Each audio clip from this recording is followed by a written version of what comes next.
오늘 아침에는 열왕기상 8장부터 10장까지의 말씀을 통해 하나님 이름 앞에 서는 길이라는 제목으로 함께 하나님 말씀을 나누도록 하겠습니다.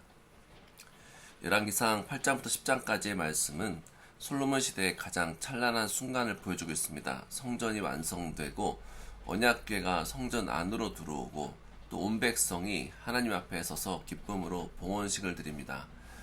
솔로몬의 지혜와 부요와 명성은 열방에까지 퍼지게 되고 스바 여왕까지 찾아와서 감탄하며 하나님을 찬양합니다. 겉으로 보면 모든 것이 완벽해 보입니다. 예배는 장엄하고 나라는 안정되고 왕은 지혜롭고 세계가 그 영광을 인정합니다. 하지만 우리가 이 사순절의 시선으로 이 말씀을 바라보면 우리는 이 영광의 장면 속에서 다른 질문을 하게 됩니다. 이 영광의 중심에 하나님이 계신가? 이 성전의 중심에 하나님의 이름이 머물고 있는가? 그리고 이 모든 영광이 과연 누구를 향하고 있는지 하는 질문입니다. 사순절은 겉으로 보이는 영광을 내려놓고 하나님 앞에 우리의 중심을 다시 세우는 시간입니다. 그래서 이 본문은 우리에게 더욱더 깊은 의미로 다가오고 있습니다. 솔로몬은 성전을 완성하고 언약궤를 그 안으로 옮깁니다. 언약궤는 하나님께서 자기 백성과 함께 하시겠다라는 언약의 표지입니다. 하나님은 하늘과 땅에 충만하신 분이시지만 동시에 자기 백성 가운데 거하시겠다고 약속하신 분입니다. 그래서 언약궤가 성전에 놓인다라는 것은 단지 예배 공간이 완성되는 것을 넘어서서 하나님께서 자기 이름을 그곳에 두시겠다라는 은혜의 선언입니다. 그러나 하나님의 영광이 성전에 가득 채워집니다. 그래서 제사장들이 능히 제자리에서 서서 하나님을 섬기지 못합니다. 사람이 아무리 성전을 잘 지어도 이토록 하나님의 임재가 반드시 있어야 한다는 것입니다. 하나님께서 함께 하시면 바로 어디든지 거룩한 자리가 되는 것입니다. 사순절에 우리가 붙들어야 될 것이 바로 이것입니다. 우리가 하나님을 위해서 무엇을 했는가 보다도 하나님이 우리 가운데 계신가를 돌아보아야 하는 것입니다. 솔로몬은 바로 그 자리에서 하나님께 기도합니다. 그는 백성이 죄를 짓고 회개할 때에 고난과 재앙 속에서 하나님께 부르짖을 때 포로가 되어서 먼 땅에 있을 때에도 이 성전을 향해 기도하면 하나님께서 그 기도를 들어달라고 간구합니다. 이 기도는 성전의 본질을 보여주고 있습니다. 성전은 하나님을 가두는 집이 아니라 죄인이 하나님께 돌아오는 길이라는 것입니다. 성전은 우리가 하나님을 가졌다라는 상징이 아니라 우리가 하나님께 돌아가야 한다라는 초청입니다. 이것이 바로 우리가 지금 지나고 있는 사순절의 핵심입니다. 사순절은 우리가 하나님께 돌아가는 길입니다. 우리의 죄를 인정하고 우리의 교만을 내려놓고 하나님 앞에 다시 서는 시간입니다. 그래서 이 솔로몬의 기도는 단순한 옛날 기도가 아니라 오늘 우리의 기도가 되어야 합니다. 하나님, 우리가 죄 가운데서도 주님께 다시 돌아가게 하옵소서. 하나님, 우리의 기도를 들으시고 우리를 다시 살려주옵소서.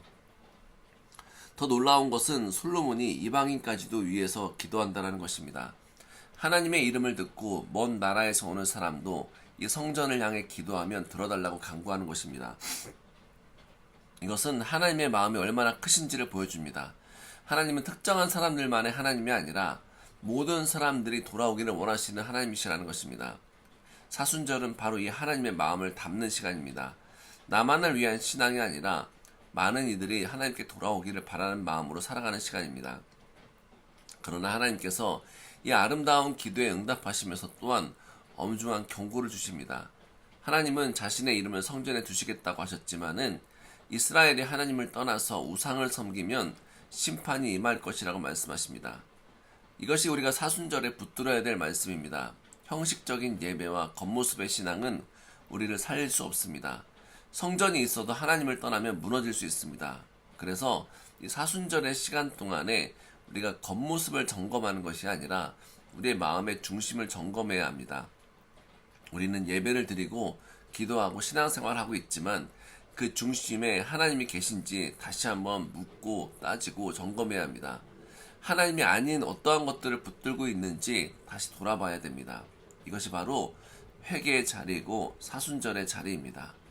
이후 솔로몬의 지혜와 영광은 절정에 이릅니다. 스바 여왕이 와서 그의 지혜와 나라의 질서와 하나님께 드리는 예배를 보고 놀라며 하나님을 찬양합니다. 하나님이 주신 지혜와 복은 결국 하나님을 드러내야 하기 때문에 하나님께서는 이 스바야 왕의 모습을 통해서 솔로몬이 얼마나 하나님을 찬양하는지, 온 열방이 하나님께서 행하신 일들을 보고 하나님을 찬양하게 하는지 본다라는 것입니다. 우리가 이 시간을 지나면서 자꾸 무엇을 바라봐야 되냐면 하나님의 영광을 우리가 바라봐야 한다는 것입니다.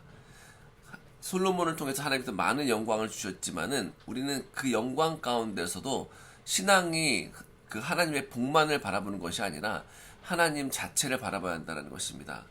복만을 바라보면 신앙이 흔들립니다. 하지만 사순절의 기간 이 십자가를 바라보면서 다시 한번 하나님을 붙들고 예수 그리스도를 붙들어야 한다는 것입니다. 예수 그리스도를 바라봐야 합니다. 솔로몬은 성전을 세웠지만 완전한 성전을 세운 것은 아니었습니다. 그는 지혜로운 왕이었지만 안전하고 완전한 왕은 아니었습니다. 하나님께서는 그 왕을 우리에게 보여주시면서 더 크신 왕, 더 완전하신 왕, 더 지혜로우신 왕, 그리고 우리를 위해서 모든 것들을 주시는 왕을 우리에게 보내주셨습니다. 그 왕은 십자가를 통해서 우리를 통해 우리에게 하나님께 돌아가게 하시는 그 왕 예수 그리스도십니다. 사순절은 바로 이 예수님의 길을 따라가는 시간입니다. 화려한 성전이 아니라 십자가를 바라보는 시간입니다. 높아짐이 아니라 낮아짐을 선택하는 시간입니다. 내가 원하는 것을 붙드는 것이 아니라 하나님 앞에 나 자신을 내려놓는 시간입니다. 우리의 삶의 중심에 무엇이 있습니까? 우리가 이 성전처럼 겉으로만 서 있는 신앙은 아닙니까? 하나님이 실제로 우리 가운데 거하고 계십니까? 아니면 우리가 하나님께 응답을 구하고 있습니까? 사순절에 이 질문들이 계속해서 우리 안에 있기를 바랍니다. 그래서 우리의 삶의 중심이 다시 한번 하나님께 있고 우리가 붙들고 있는 것들을 내려놓고 주님만 붙들고 하나님의 이름에 하나님의 이름이 머무는 그런 마음의 성전이 되게 해달라고 주님 앞에 기도하기를 간절히 바랍니다. 십자가의 길로 나아가기를 바랍니다. 그러면 그 길 끝에 부활의 영광이 반드시 있을 줄 믿습니다. 하나님께서 우리에게 주시는 지금의 고난과 어려움을 잘 통과하여서 우리 성도님들이 부활의 영광, 기쁨의 영광, 소망의 영광 가운데에 잘 통과되어 그 길을 걸어가는 우리 귀한 상속의 성도님들 되시기를 주님의 이름으로 축복합니다. 기도하겠습니다. 사랑이 많으신 하나님 감사합니다. 이 사순절의 시간 속에서 우리의 마음을 돌아보게 하시니 감사합니다. 주님, 우리는 때로 성전의 화려함과 같은 겉모습에 치중하며 살았습니다. 하나님보다 하나님 주신 것들을 더 붙들며 살아왔음을 고백합니다. 용서하여 주십시오. 다시 한번 우리의 중심을 새롭게 하여 주십시오. 형식적인 신앙이 아니라 하나님께서 실제로 거하시고 함께 하시는 그 귀한 삶을 살아갈 수 있도록 인도하여 주십시오. 사순절의 이 시간 동안 우리가 붙들고 있던 것들, 하나님 아닌 것들을 내려놓게 하여 주시고 다시 한번 예수 그리스도의 십자가를 붙들게 인도하여 주옵소서. 성전보다 더 크신 주님, 솔로몬보다 더 지혜로우신 주님을 바라보게 하여 주시고 우리의 삶의 중심에 언제나 우리 예수님이 있게 하여 주옵소서. 오늘 하루도 겉모습이 아니라 중심으로 하나님을 섬기게 하시고 우리의 삶을 통해 하나님이 드러나게 하옵소서. 살아계신 예수 그리스도의 이름으로 간절히 기도하였습니다. 아멘.